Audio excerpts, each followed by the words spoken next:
እንደምን ቆያችሁ የተከበራችሁ ተመልካቾቻችን ከከፋ ማህበረሰብ ሬዲዮና ቴሌቪዥን ድርጅት ከቴሌቪዥን ስርጭታችን የሰዓቱን ዜና ይዘንላችሁ ቀርበናል። ከዜናዎቹ ጋር ስንሻው ወንድሙ ነኝ። እስከ ዜናው ፍጻሜ አብራችሁን ቆዩ።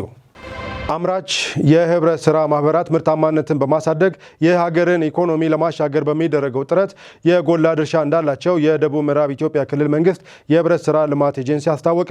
በደቡብ ምዕራብ ኢትዮጵያ ክልል የከፋ ጫካ ቡና ዩኒየን እና በአማራ ክልል ፀሐይ ሁለገብ ህብረት ስራ ዩኒየን መካከል የልምድ ልውውጥ መድረክ በቦንጋ ከተማ ተካሂዷል። ወንድሙ ካኪሎ የልምድ ልውውጥን ተከታትሎ የሚከተለውን መረጃ አዘጋጅቷል።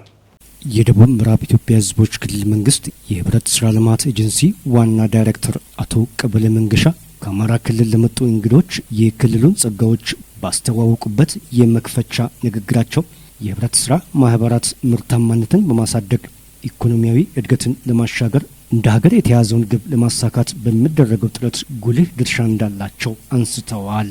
ከዛ ቅድም ካቶት ከአማራ ክልል ረጅም ርቀት ተጉዛችሁ 11ኛው አዲሱ ክልል የሆነው የደቡብ ምዕራብ ኢትዮጵያ ህዝቦች ክልልን ለመጎብኘት ፈቃደኛ ሆናችሁ ክልላችን ውስጥ እንደሚታወቀው እጅግ አረንጓዴ በቡና መገኛ የሆነችው የክልላችን በዛ ከተማ ካሉት 4 በዛ ከተሞች ውስጥ አንዱ የክልሉ ርዕሰ መስተዳድርና የፖለቲካ ማዕከል ወደ ሆነው የቦንጋ ከተማ እንኳን በሰላም መጣችሁ።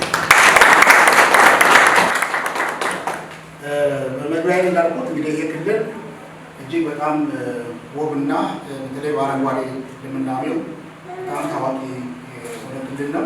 በዚህ ሂደት ውስጥ ደግሞ ቅድም ወንድሞቼ እንደገለጹት ትንሿ ኢትዮጵያ ብንል ማጋነን አለ። ክልሉ እጅግ በርካታ የሚባሉ የኢትዮጵያ ውስጥ ያሉ ብሔር ብሔረሰቦችን አቅፎ አብሮ ሰርቶ የሚያድግ ትልቅ ክልል ነው። በዚህ ሂደት ውስጥ ቅድም እንዳልኩት 6 ዞኖች ውስጥ ከ3.5 እስከ 8 ሚሊዮን በላይ የሚሆን ህዝቦች የታቀፈ ክልል ነው። ያው ቀድሞ በነበረው ስታቲስቲክስ መረጃ ነው ዳታው አፕዴት የተደረገው ግን ሊያገኝ የሚችል ነገር እንደተጠበቀ ነው። ግን በዚህ ደረጃ ያለው ህዝብ ይዘት የተደራጀ ክልል መሆኑ እንደተጠበቀ ነው። በዚህ ሂደት ውስጥ የምናመርታቸው ምርቶች አሉ። እንግዲህ በዋና ዋና ሰብሎች እጅግ በርካታ የሚባሉ በቆሎ፣ ሰሊጥ፣ ሩዝ እንዲሁም የቅመማ ቅመም አይነቶችን በርካታ ቅመማ አይነቶችን እናመርታለን። ከዛም አልፎ እንግዲህ ይህ ክልል የሚታወቅበት ቅድም እንዳልኩት 2 በዩኔስኮ የተመዘገቡ የጥብቅ ደኖች አሉ። አንደኛው የከፋ ዞን ነው። ሁለተኛ ሸካ ዞን ላይ በደን ተፈጥሮ ሀብቱን በመጠበቅ ደኖችን በመጠበቅ እጅግ በጣም የሚታወቅ ክልል ነው። ማህበረሰቡ ከደን ጋር አብሮ ህይወቱ የተሳሰረ በመሆኑ ምክንያት ደን ሊነካበት አይፈልግም። ደኑን ብቻ በመጠበቅ ሳይሆን ደን ውስጥ ጭምር ምርት አምርቶ ኢኮኖሚያዊ ተጠቃሚነታቸውን እያረጋገጡ ያሉበት ሁኔታዎች ናቸው። አሁን የከፋ ጫካ ብለን ስንል ቡናው ጫካ ነው። ደኑ በሙሉ ጫካ ነው። ለምትሉ ጫካ ሊመስላችሁ ይችላል እንጂ ቡና ነው ማለት። በክልሉ ቀደም ሲል የነበሩ ውጤታማ ያልሆኑ ማህበራትን መልሶ የማደራጀትና ውጤታማዎቹን የማጠናከር ስራ በትኩረት መሰራቱን ገልጸዋል። በዩኒየኖችና ህብረት ስራ ማህበራት መካከል የሚደረገው የልምድ ልውውጥ ምርታማነትን ለማሳደግ የሚደረገውን ጥረት እንደሚያግዝም ገልጸዋል። የከፋ ዞን ግብርና አካባቢ ጥበቃና የህብረት ስራ ልማት መምሪያ ምክትል ኃላፊው አቶ አክልሉ አማዴ በበኩላቸው በቡና ልማት ዘርፍ የህብረት ስራ ማህበራትና የዩኒየኖች ልምድ የተሻለ መሆኑን ገልጸዋል። የጓሮ ቡና ወደ 227 የጓሮ ቡና አለው። የጫካና የክፍል ጫካ ቡና ደግሞ እንደዚሁም 14125 ሄክታር የጫካና የክፍል ጫካ ቡና አለው። በአልሚ ባለሀብት የለማ የአልሚ ባለሀብት ወደ 15536 ሄክታር ቡና እንዳለ አጠቃላይ ዞኑ ገጽታ ለማስተዋወቅ ነው። ይህ ብቻ ሳይሆን በርካታ የቦንጋ በግ ተብሎ የቦንጋ በግ ገበያ ያለበት እና በዩኒየን የተቋቋመ በርካታ ፕሮጀክቶች፣ ብዙዎች ጥቅሞች ያሉበት አካባቢ ነው። ከዚህ አንፃር አጠቃላይ በዞናችን ወደ 1038 መሰረታዊ ስራ ማህበራት አሉ። 1038 በእነዚህ ላይ አገሪቱ የተከተለችውን አጠቃላይ የህብረት ስራ ማህበራት ሊሆን በርካታ ስራዎችን ሰርተን ኦልሬዲ ሪፎርሙን በአሁኑ ሰዓት አጠቃልናል። ሪፖርቱን አጠቃለን መቅረብ ነው የሚቀረን። እንደዚሁም 7 መሰረታዊ ስራ ዩኒየን አሉ። 7 መሰረታዊ ስራ ዩኒየን አሉ። ከነዚህ ዩኒየኖች መካከል አንደኛውና አንጋፋው የዚህ የከፋ ጫካ ቡና የከፋ ዞን ግብርና አካባቢ ጥበቃና ህብረት ስራ ልማት መምሪያ በዞኑ የሚገኘውን እምቅ አቅም ስራ ላይ ለማዋል በትኩረት እየሰራ እንደሚገኝም አቶ አክልሉ ጠቁመዋል። የከፋ ጫካ ቡና ዩኒየን ስራ አስኪያጅ አቶ አበበ ማግነቾ የዩኒየኑን ተሞክሮ በአማራ ክልል ማዕከላዊ ጎንደር ዞን ለፀሐይ ሁለገብ ህብረት ስራ ዩኒየን ገለጻ አድርገዋል። 16 ብር ፈረሰብላ ቡና ተሰደናላ ይሄ ችግር ነው ዩኒየኑን አሚተው ወለደው ማለት ነው። ከዚህ ተነስተው ያርሶ አደር ቡና ዩኒየኑ አርሶ አደሩን ከመደገፍ ጀምሮ ምርቱን ከገበያ ጋር ማገናኘት ድረስ ውጤታማ ተግባራትን እያከናወነ እንደሚገኝ አስረድተዋል። በአማራ ክልል ማዕከላዊ ጎንደር ዞን ፀሐይ ሁለገብ ህብረት ስራ ዩኒየን ልዑካን የከፋ ጫካ ቡና ዩኒየን ተሞክሮችን ተዘዋውረው ጎብኝተዋል።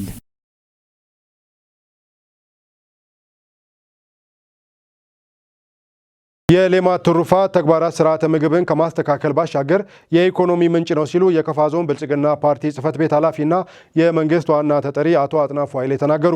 ኃላፊው ይህንን ያሉት በከፋ ዞን ጠሎ ወረዳ የተከናወኑ የሌማት ትሩፋት ተግባራትን መርቀው በከፈቱበት ወቅት ነው። ዜናውን ያዘጋጀው ባልደረባችን ታጅቶ ከበደ ነው። መቅደስ ተሾመ እንደሚከተለው ታቀርበዋለች። የስራ ኃላፊዎች በወረዳው በጋ ቀበሌ ሲደርሱ አቀባበል በወረዳው ዋና አስተዳዳሪ አቶ አትርሰስ ሸታቸውን ጨምሮ የወረዳው አመራሮች እንዲሁም የበጋ ቀበሌ ድዶ መንደር ነዋሪዎች ደማቅ አቀባበል አድርገዋል። በወረዳው በ4 ዓመት ውስጥ የተከናወኑ የሌማት ትሩፋት ውጤት የሆኑ ተግባራት የተመረቁ ሲሆን የሌማት ትሩፋት ተግባራት እንደ መንግስት ታቅደው ከተገበረ ወዲህ የምግብ ዋስትናን ማረጋገጥ መቻሉ ተነግረዋል። በአጠቃላይ እንኳን በ4ኛ ዓመት በምናስመርቅበት የወረዳችን የሌማት ትሩፋት ምረቃ ፕሮግራም ላይ ሁላችሁም እንኳን ደህና መጣችሁ። እንደሚታወቀው የፓርቲያችን ኢኒሼቲቭ እያንዳንዱ መሬት ላይ ሲወርድ የዜጎቻችንን ህይወት በኢኮኖሚም በማህበራዊም አልፎም የተረጋጋ የፖለቲካ ስርዓት እንዲኖር ጉልህ ሚና አለውና የሌማት ትሩፋት ስራም የዚሁ አካል የፓርቲያችን ኢኒሼቲቭ ሆኖ በአካባቢያችን መስራት ከጀመርን ነው 4 ዓመት ሆኗል። በመሀል የነበሩ ማነቆችን በመደጋገፍ በመፍታት በተለይ ግቦች ተብሎ የተቀመጡት ክቡራቱ አፈወርቅ በዝርዝር ያቀረባቸውን ሀሳቦች መሬት ላይ በማውረድ ዜጎቻችን የኢኮኖሚ ተጠቃሚ እንዲሆኑ በማድረግ ረገድ ሰፊ ስራ ሲሰራበት መጥቷል። በመሀል እንዲሁ ለክልልም ጭምር ሞዴል ሊሆን በሚችል አግባብ በጋራ በመመካከር ከዞን ግብርና መምሪያ ጋር ከዞን ፓርቲ ተቋማት ጋር በመመካከር ምን ይመስላል የሚለውን በተለይ የወንጠት መንደር ፊት እንዲወጣ ከማድረግ አንጻር ኢኒሼቲቭን ፈጥኖ ከመቀበል አንጻር ሰፊ ስራዎች ተሰርቷል። ተሻግሮ የጥጆች በዓልም ስናከብር መጥተናል። ጠሎ ላይ እንደ አንድ ኢኒሼቲቭ ከነዚህ ከተመረጡ ኮሚኒቲዎች ዛሬ በሁለት ወተት መንደርና ዶሮ መንደር ስናስመርቅ በዋናነት እነዚህ ፕሮጀክቶች ቀጣይነት እንዲኖራቸውና አርሶ አደሩ ለአንድ ሲዝን ለአንድ መርሃ ግብር ሳይሆን እንደ ባህል አድርጎ እያሳደገ የሚሄድበት መንገድ ላይ ሁላችንም በተለይ ቀደም የተከበሩ የወረዳ አስተዳደር እንዳስቀመጡት በቀጣይነቱ ላይ መስራት ያስፈልጋል። ገቢን ከማሳደግ አንጻር እጅግ በጣም ትልቅ ሚና ነው የሚጫወተው። ዛሬ ዞረን ስናይ በተለይ ከበጋ ጀምሮ የዶሮ መንደር አይተናል። ከ50 ያላነሱ ከ50 በላይ የሆኑ ወደ 52 ምናምን የሚጠጉ አርሶ አደሮች እያንዳንዱ ሰው ዶሮ ያረባል። ዶሮ ስናረባ እንቁላል ብቻ አይደለም የምንሸጠው፣ እንቁላል እንሸጣለን። ከእንቁላል ባሻገር ደግሞ የስጋ ዶሮ የሚያረቡ አሉ። ስጋ ለስጋ የሚሆን ዶሮ የሚሸጡ አሉ። አሁን ባለው ገበያ እንግዲህ አንድ ዶሮ በበዓል ሰሞን ከ3000 በላይ የሚሄድበት አለ። ከበዓል ሰሞን ውጭ ደግሞ ከ2000 እስከ 3000 የሚሸጥበት እድል ነው ያለው። እንግዲህ ዛሬ ላይ የዶሮ ዋጋ ከዚህ በፊት በነበረው የበግ ዋጋ ነው። አለፍ ብሎ ደግሞ ትንሽ የተራዘመ ጊዜ ወደ ኋላ ስንቆጥር ራሱ የከብት ዋጋ ነው። ስለዚህ ይህን ስራ መስራት በጣም አዋጭ መሆኑ የቤተሰብን ገቢ ከማሳደግ አንጻር የሚሰጠውን ትርጉም ስናይ እጅግ በጣም ከፍተኛ ነው። ቅድም በዶሮ እርባታ አካባቢ ያሉ ሰዎች ሲናገሩ ልጆችን እያስተማርኩ ነው፣ ከዚህ በማገኘው ገቢ ህይወትን ቀይራለሁ፣ የቤተሰቦችን ኑሮ አሻሽያለሁ፣ ቤትን እያደስኩ ነው ብሎ በልብ ሙሉነት የሚናገሩትን ነገር እየሰማን ስለሆነ ለገቢ ያለው ሚና እጅግ በጣም ከፍተኛ ነው። ተግባሩ ለኢኮኖሚ ፋይዳ ያለው ጠቀሜታ ከፍተኛ በመሆኑም የተጀመሩ ተግባራትን ተደራሽና ቀልጣፋ ለማድረግ የተጀመረው ትኩረት ተጠናክሮ እንደሚቀጥል ተናግረዋል። ፓርቲያችን ተልዕኮ ወደዚህ ሲመጣ መሬት ላይ ሲወርድ በጣም ውጤታማ ነው የሚለውን ነገርም በደንብ አስምረን እንወስዳለን። በቀይ ስጋ መንደር ከምንደግፈውም በላይ ውጤታማ ወደ መሆን መጥተናል። እሱን በጣም አጠናክረን መሄድ አለብን። የአሳ መንደር ያማላ የጀመርነውን እንደዚሁም ጉርጉባ ላይ የጀመርናቸውን አጠናክረን ከሄድን ውጤታማ መሆን የምንችልበት እድልም ሰፊ ነውና በአጠቃላይ የተቀመጡትን ይዘን የምንሄድ ይሆናልና በዛሬ መርሃ ግብር ላይ ደግሞ ክቡራን እንግዶቻችን ተገኝታችሁም ያያችሁት እንደ ኮመንት የሚደረጉ ሳንመካከር ከምንለያይ የሚሰጡንን ኮመንቶች በሙሉ ወስደን ሙሉ ለውጥ አምጥተን የአጠቃላይ ዜጎቻችን የህይወት መለወጥ ላይ የፓርቲያችን ተልዕኮ ሚናው ምን ነበር የሚለውን በእውን የምናሳይበት ለህዝባችን የገባንበትን ቃልም የምናጸናበት ሰርተን በተግባር የምንከስበት ነው እያልኩኝ የተከበሩ የዞናችን ግብርና መምሪያ ኃላፊ አቶ ገረመው ወደዚህ በመምጣት መልእክት አስተላልፎ የክብር እንግዳ አቶ አጥናፉን እንዲጋብዙልኝ በአክብሮት ሸኙልኝ። አመሰግናለሁ። እንግዲህ እነዚህ የእንስሳት ሌማት ትሩፋት ምግቦች የቅንጦት ሳይሆኑ የዕለት ተዕለት ምግብ መሆን መቻል አለባቸው ነው አንዱ። ከዚህ ቀደም አመት በዓል ቆጥረን ነው የምንጠቀመው፣ አመት በዓል ቆጥረን ነው የምንመገበው። ይሄ ባህል መቀየር መቻል አለበት። ከአርሶ አደርም ከተማረውም ካልተማረው ማድ በየቀኑ የእንስሳት ተዋጽኦ ማግኘት መቻል አለብን ነው አንዱ። ስለዚህ ይህንን ብዙ ወጪ ውስጥ ሳንገባ እንስሳትን በቀላሉ በማዳቀል ወተት መጠጣት የሚቻልበት እድል አለ። ከዚህ መነሻ እንግዲህ ዛሬ ጠሎ ላይ ያየነው በተለይ ዛሬ አርሶ አደር በአንደበቱ 10 ሊትር ያገኛለሁ 14 ሊትር ያገኛለሁ ብሎ መናገር መጀመሩ በራሱ ቀላል ለውጥ አይደለም። ዛሬ 10 ብርና 20 ብር ጀርባ አዙሩ የሚቆጥር አርሶ አደር በዚህ ልክ አደባባይ ላይ በሚዲያ ፊት 14 ሊትር ወተት ያገኛለሁ 10 ሊትር ያገኛለሁ ብሎ መናገር መቻሉ ይሄ ትልቅ የልፋት የለውጥ ሐዋርያ ሆኖ የሚያሳይ ነገር አለ። አሁን ያየነው ያስመረቅነው ከተወሰነ ጊዜ በኋላ ተመልሰን ስንመጣ በቁጥርም በአቅምም ጨምሮ ነው መገኘት ያለበት፣ በልጦ ነው መገኘት ያለበት። ዛሬ ከሳ ያሉ ላሞች ቀጣይ ስንመጣ ደግሞ ወፈር ብሎ ነው መጠበቅ ያለባቸው። እዛ አካባቢ ያለው አሁን ልዩነቱ ምንድነው? ዛሬ ያየንባቸው አካባቢዎች ላይ ጤንነታቸው በጣም የተጠበቁ በጣም የሚያምሩ ከብቶች አሉ። አንዳንዶቹ ደግሞ ወደ መጎሳቆል እየሄዱ ያሉ። ምክንያቱ ልዩነቱ ምንድነው? አያያዝና አመጋገብ ካልሆነ ሌላ ምንም ነገር የለም። ስለዚህ እዛ አካባቢ ችግር ያለበት አካባቢ ደግፈን በምክር በድጋፍ አያያዝንም ማመጣጠን አለብን። እንደገና ደግሞ ስታንዳርዱንም ማመጣጠን አለብን። ከግብዓት ጋር ተያያዥ የሆኑ ጥያቄዎችን ቀጣይ ከክልል ጋር እየተነጋገርን ምላሽ የሚያገኝበት ጉዳይ ላይ በደንብ እንሰራለን።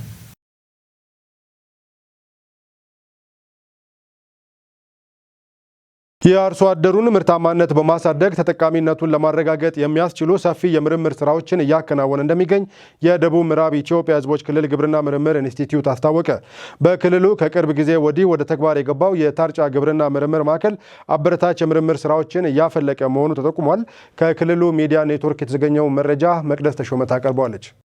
የደቡብ ምዕራብ ኢትዮጵያ ሕዝቦች ክልል በአዲስነት ሲቋቋም የቦንጋም ግብርና ምርምር ማዕከልን በመያዝ የግብርና ምርምር ዘርፉን አጠናክሮ የቀጠለው የክልሉ ምርምር ማዕከል ባለፉት ዓመታት በርካታ የምርምር ስራዎችን ማፍለቁን የኢንስቲትዩት ዋና ዳይሬክተር አቶ አማኑኤል አለሙ ተናግረዋል። በተለይ በእንስሳት ዝርያ ማሻሻል፣ በእንስሳት መኖ፣ በስራ ስር ተክሎችና ሰብሎች እንዲሁም በተፈጥሮ ማዳበሪያ ዝግጅት ዘርፎች አመርቂ ውጤቶችን ማፍለቅ መቻሉን ገልጸዋል። በዚህም የተለያዩ የአካባቢ ስነ ምህዳሮችን የተከተሉ የምርምር ውጤቶችን በማፍለቅና አርሶ አደሩ ማሳ በማባዛት ተጠቃሚነቱን ይበልጥ ለማረጋገጥ ሰፊ ስራዎች እየተሰሩ እንደሚገኙ የጠቆሙት አቶ አማኑኤል ከቦንጋ የምርምር ማዕከል ባሻገር በዳውሮ ዞን ዋካ የምርምር ማዕከልን ከአረካ ግብርና ምርምር ማዕከል በመቀበልና የተርጫን ወደ ስራ በማስገባት ብዙ ተግባራት እየተከናወኑ ይገኛል ብለዋል። በተለይ የተርጫ ምርምር ማዕከል ከዳውሮ ዞን ባሻገር ለኮንታና አካባቢው ዞኖች የሚሆኑ የምርምርና የቴክኖሎጂ ውጤቶችን በማላመድ የመነሻ ብዜት ስራ እየሰራ እንደሚገኝም ገልጸዋል። ይህም የግብርናን ምርትና ምርታማነት ከማሳደግ ባለፈ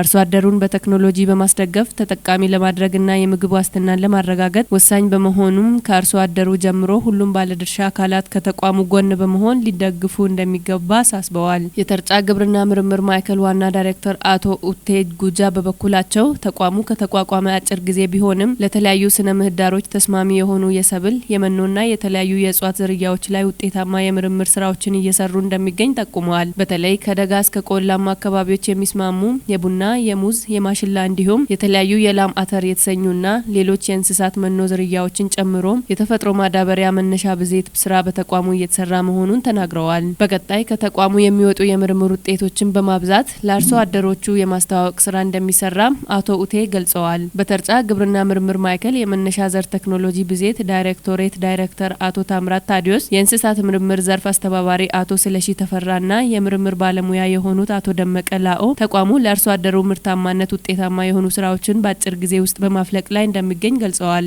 በተለይ በቆላማ አካባቢዎች የሚስማሙ የቡና ዝርያዎች ባሻገር ለእንስሳት እርባታ ውጤታማ የሚያደርጉ የመኖ ዝርያዎችን ጨምሮ በአካባቢው ያልተለመዱና ውጤታማነታቸው የተረጋገጠ ፖዮ፣ ዊሊያምስና ጃንት ካቫንዲሽ የተሰኙ 3 የሙዝ ዝርያዎችን በተሻለ ሁኔታ በመነሻነት እያባዙ እንደሚገኝ ተናግረዋል። ከዚህም ባሻገር በ3 ወር ተኩል የሚደርስና ውጤታማ የሆነ የማሽላ ዘር በማዕከሉ በምርምር እየወጣ እንደሚገኝ ገልጸዋል።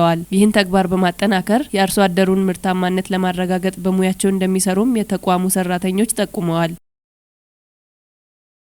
በትምህርት ዘርፍ የሚፈለገውን ውጤት ለማስመዝገብና ቀጣይነት ያለው የጋራ ርብርብ እንደሚያስፈልግ የደቡብ ምዕራብ ኢትዮጵያ ሕዝቦች ክልል የመንግስት ዋና ተጠሪ አቶ ፍቅሬ አማን ገለጹ። የክልሉ ትምህርት ቢሮ የተጠናቀቀውን የ2018 በጀት ዓመት የስራ አፈጻጸም ግምገማና የ2019 በጀት ዓመት የትምህርት ልማት ስራዎች ዙሪያ የንቅናቄ መድረክ በተርጫ ከተማ አካሂዷል። ከክልሉ መንግስት ኮሚኒኬሽን ለተገኘው መረጃ አማኑኤል ክንፈ። በመድረኩ የመክፈቻ ንግግር ያደረጉት አቶ ፍቅሬ አማን እንደገለጹት ወቅቱ ህዝባዊ ምርጫው በድል ከተጠናቀቀበት ማግስት እንዲሁም በሀገራችን የመጀመሪያና ታሪካዊ የሆነው ሀገራዊ ምክክር እየተካሄደ ባለበት ወቅት የሚደረግ በመሆኑም መድረኩን ልዩ ያደርገዋል። የትምህርት ስራ ትውልድ የሚቀረጽበትና ሀገር የሚገነባበት በመሆኑም ከፍተኛ ትኩረት እንደሚፈልግ የጠቆሙት የመንግስት ዋና ተጠሪው ብቃት ያለው ትውልድ ለመገንባትም ያለው ፋይዳ የላቀ መሆኑን ተናግረዋል። አያይዘውም በለውጡ መንግስት በትምህርት ዘርፍ በርካታ የሪፎርም ተግባራት መከናወናቸውን አውስ የመደመር መንግስት ያስቀመጠውን አቅጣጫ በተገቢው ተግባራዊ በማድረግ የተማሪዎችን ውጤታማነት በሚፈልገው ደረጃ ለማሻሻል ትልቅ ስራ እንደሚጠይቅም ገልጸዋል። ለትምህርት ውጤታማነት የግብዓት የሂደትና የውጤት ቅንጅት ወሳኝ መሆኑን የጠቆሙት አቶ ፍቅሬም በክልሉ ህብረተሰቡ ለትምህርት ልማት እያደረገ ያለው ርብርብ አበረታች መሆኑንም አብራርተዋል። በምክትል ርዕሰ መስተዳድር ማዕረግ የማህበራዊ ክላስተር አስተባባሪና የክልሉ ትምህርት ቢሮ ኃላፊ አቶ አልማው ዘውዴ በበኩላቸው በትምህርት ሴክተሩ በርካታ ስኬታማ ተግባራት መከናወናቸውንም ገልጸዋል። በተለይም በትምህርት ለትውልድ ንቅናቄ በየደረጃው ያሉ አመራሮችና ህብረተሰቡን በማስተባበር አመርቂ ውጤቶች መመዝገባቸውንም ጠቅሰዋል። ባለፉት 3 ዓመታት በመንግስት ድጋፍና በማህበረሰብ ተሳትፎም ከ1.5 ቢሊዮን ብር በላይ በማሰባሰብ የትምህርት ቤቶችን ደረጃ የማሻሻል ስራ መስራቱንም ገልጸዋል። በተጨማሪም በ2018 በጀት ዓመት በክልሉ ርዕሰ መስተዳድር ኢኒሼቲቭ 61 የሞዴል ቅድመ አንደኛ ደረጃ ትምህርት ቤቶችን ለመገንባት ታቅዶም 45 ያህሉ ተገንብተው መጠናቀቃቸውንም ተናግረዋል። በተማሪዎች ምገባ መርሃ ግብር በኩል በ2018 የትምህርት ዘመን 120 ሺህ ተማሪዎችን ለመመገብ ታቅዶም ከ82 ሺህ በላይ ተማሪዎችን መመገብ መቻሉን ገልጸዋል።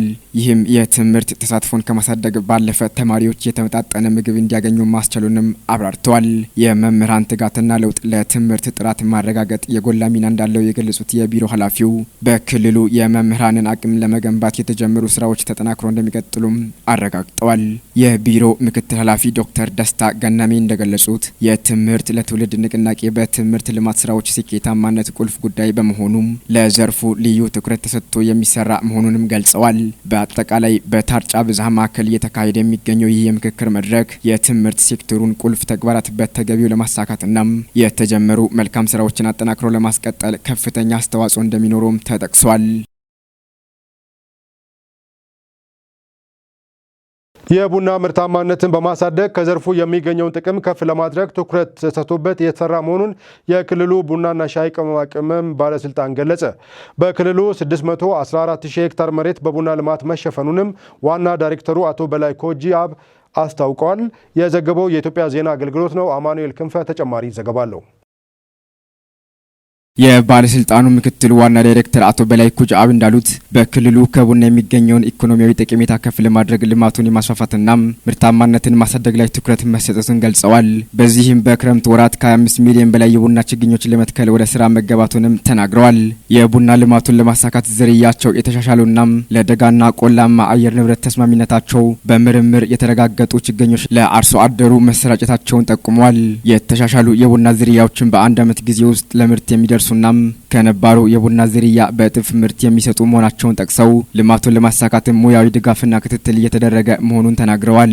በሸካ ዞን የየኪ ወረዳ አርሶ አደር ሰለሞን ብርሃን ከቡና የሚያገኙትን ተጠቃሚነት ለማሳደግ ያላቸውን የቡና ማሳ በየዓመቱ እያስፋፉ መሆኑን ገልጸዋል። አምና ከወረዳው ያገኙትን 1000 ከ1 የተሰኘ ምርጥ የቡና ችግኝ መትከላቸውንና ዘንድሮም ተግባሩን በማስቀጠል 1000 ችግኞችን ለመትከል እየሰሩ መሆናቸውን ተናግረዋል። ነባሩን የቡና ዝርያ በምርምር በተገኙ የቡና ዝርያዎች የተኩ መሆናቸውን የተናገሩት ደግሞ አርሶ አደር ጢሞቴዎስ ኬሮና ታደሰ እጅጉ ናቸው። ቡናን ከማልማት ባሻገር ጥራቱን ለማስጠበቅ በግብርና ባለሙያ ትምህርት ታግዘው እየሰሩ መሆናቸውንም አመላክተዋል። ያላቸው ማሳ ላይ በየዓመቱ አዳዲስ ችግኞችን እየተከሉ የቡና ተጠቃሚነታቸውን ለማሳደግ ትኩረት መስጠታቸውንም ገልጸዋል። በደቡብ ምዕራብ ኢትዮጵያ ሕዝቦች ክልል 614000 ሄክታር መሬት በቡና እየለማ መሆኑም ታውቋል። በአረንጓዴ አሻራ የተተከሉ የአቮካዶ ምርቶች ኢትዮጵያን በዓለም አቀፍ ገበያ ተፈላጊ ያደረጋት መሆኑ ተገለጸ። የኢትዮጵያ የአረንጓዴ አሻራ መርሃ ግብር የአፍሪካ ቀንድን በአረንጓዴ ልማት ለማስተሳሰርና ቀጣናዊ ትብብርን ለማጠናከር ትልቅ ሚና የተጫወተ መሆኑ ተመላክቷል። ከፋና ብሮድካስቲንግ ኮርፖሬት ለተገኘው መረጃ አንተነህ ፍቃዱ። ኢትዮጵያ የአየር ንብረት ለውጥን በጋራ ለመከላከል በሚሊዮን የሚቆጠሩ ችግኞችን ለጎረቤት ሀገራት በዋናነትም ለጅቡቲ፣ ለደቡብ ሱዳን እና ለኬንያ አበርክታለች። ህዝባዊ የኢትዮጵያ አረንጓዴ አሻራ የደን ሽፋንን በመጨመር የአየር ንብረት ለውጥን ለመቋቋም እያገለገለ ይገኛል። የአረንጓዴ አሻራ ከኢኮኖሚ ጥቅሞች ጋር ማቀናጀት በመቻሉ በአሁኑ ወቅት የሀገሪቱን የግብርና ኤክስፖርት ወደ ላቀ ደረጃ ማሸጋገር ተችሏል። ከ2011 ዓመተ ምህረት ጀምሮ ባለፉት 7 ዓመታት ከ48 ቢሊዮን በላይ የተለያዩ ችግኞች የተተከሉ ሲሆን ለምግብነትና ለኢኮኖሚ ጠቀሜታ የሚውሉ የጥምር እርሻ ችግኞች ድርሻ 57 ያህል ሲሆን ከዚህ ውስጥ እንደ አቮካዶ፣ ማንጎ እና ፓፓያ ያሉ የተሻሻሉ የፍራፍሬ ዝርያዎች በየዓመቱ ከሚዘጋጁት ችግኞች ከ20 እስከ 30 በመቶ የሚሆነውን ድርሻ ይይዛሉ። እነዚህ ከፍተኛ ትኩረት የተሰጣቸው የተሻሻሉ የፍራፍሬ ዝርያዎች አሁን ላይ ምርት በመስጠት ከሀገር ውስጥ ፍጆታ ተርፎ ወደ ውጭ ሀገራት መላክ ጀምረዋል። በአፍሪካ ኬንያ፣ ደቡብ አፍሪካ እና ሞሮኮ ለረጅም ዓመታት በአቮካዶ ላኪነት የሚታወቁ ሀገራት ናቸው። ከአረንጓዴ አሻራ በፊት ምንም ድርሻ ያልነበራት ኢትዮጵያ አሁን ላይ በተሻሻሉ የሀስ አቮካዶ ዝርያዎች አማካኝነት በፈጣን እድገት ላይ ትገኛለች። በቅርብ ዓመታት ውስጥም የቀዳሚነት ድርሻን ለመውሰድ እየሰራች ትገኛለች። በአረንጓዴ አሻራ የተተከሉ የተሻሻሉ የፍራፍሬ ዝርያዎች የሀገሪቱን የግብርና መዋቅር ወደ አዲስ የእድገት ምዕራፍ አሸጋግረውታል። የተሻሻሉ የአቮካዶ፣ የማንጎና ፓፓያ ዝርያዎች በአውሮፓ እና በመካከለኛ ምስራቅ ገበያዎች ላይ ከፍተኛ ተፈላጊነትን አግኝተዋል። ይህም የኢትዮጵያ የገበያ መዳረሻዎችን እያሰፋ ነው። ይህ የፍራፍሬ ምርት ላኪነት ጅማሮ አነስተኛ አርሶ አደሮችን ከባህላዊ ሰብል ምርት ወጥተው ከፍተኛ ገቢ ወደሚያስገኝበት የፍራፍሬ ምርቶች እንደሸጋገሩና የውጭ ምንዛሪ ተጠቃሚ እንዲሆኑ አድርጓል። የፍራፍሬ ዛፎች መተከላቸው የአፈር መሸርሸሪን ከመከላከል ባለፈ በተቀናጀ የግብርና ልማት አርሶ አደሩ ለአካባቢ ጥበቃ ስራ ትኩረት እየሰጠ የኢኮኖሚ ጥቅሙን እንዲያሳድግ አድርጎታል። ፍራፍሬዎቹ በጥራት ወደ ውጭ ለመላክ የቀዝቃዛ ሰንሰለት የትራንስፖርት መሰረተ ልማቶችን እና የማሸጊያ ኢንዱስትሪዎችን በሀገሪቱ እንዲስፋፉ በር ከፍቷል። የአረንጓዴ አሻራ መርሃ ግብር የአየር ንብረትን ከመጠበቅ ባለፈ የሀገሪቱን የኢኮኖሚ አቅም ለመገንባት ያለው ትልቅ አቅም በተግባር ያሳየ ስኬት ነው። ይህ ተሞክሮ የአረንጓዴ ልማትና የምግብ ዋስትናን እንዲሁም የኢኮኖሚ እድገትን ጎን ለጎን ማስኬድ እንደሚቻል ማረጋገጫ ሆኗል። በቀጣይም የምርቶቹን ብዛትና ጥራት በማሳደግ የአቅርቦት ሰንሰለቱን ማዘመን እና አዳዲስ የውጭ ገበያዎችን በማሰስ ይህንን ስኬታማ ጉዞ ማስፋፋትና ማስቀጠል ያስፈልጋል። የተከበራችሁ ተመልካቾቻችን ከከፋ ማህበረሰብ ሬዲዮና ቴሌቪዥን ድርጅት ከቴሌቪዥን ስርጭታችን ለሰዓቱ ያዘጋጀናቸው ዜናዎቻችን የእስካሁኖቹ ነበሩ። ከዜናዎቹ ጋር ስንሻው ወንድሙ አብሬያችሁ ቆይታ አድርጌያለሁ። ቀሪ የጣቢያችን መሰናዶዎች የሚቀጥሉ ይሆናል። በእኔ በኩል መልካም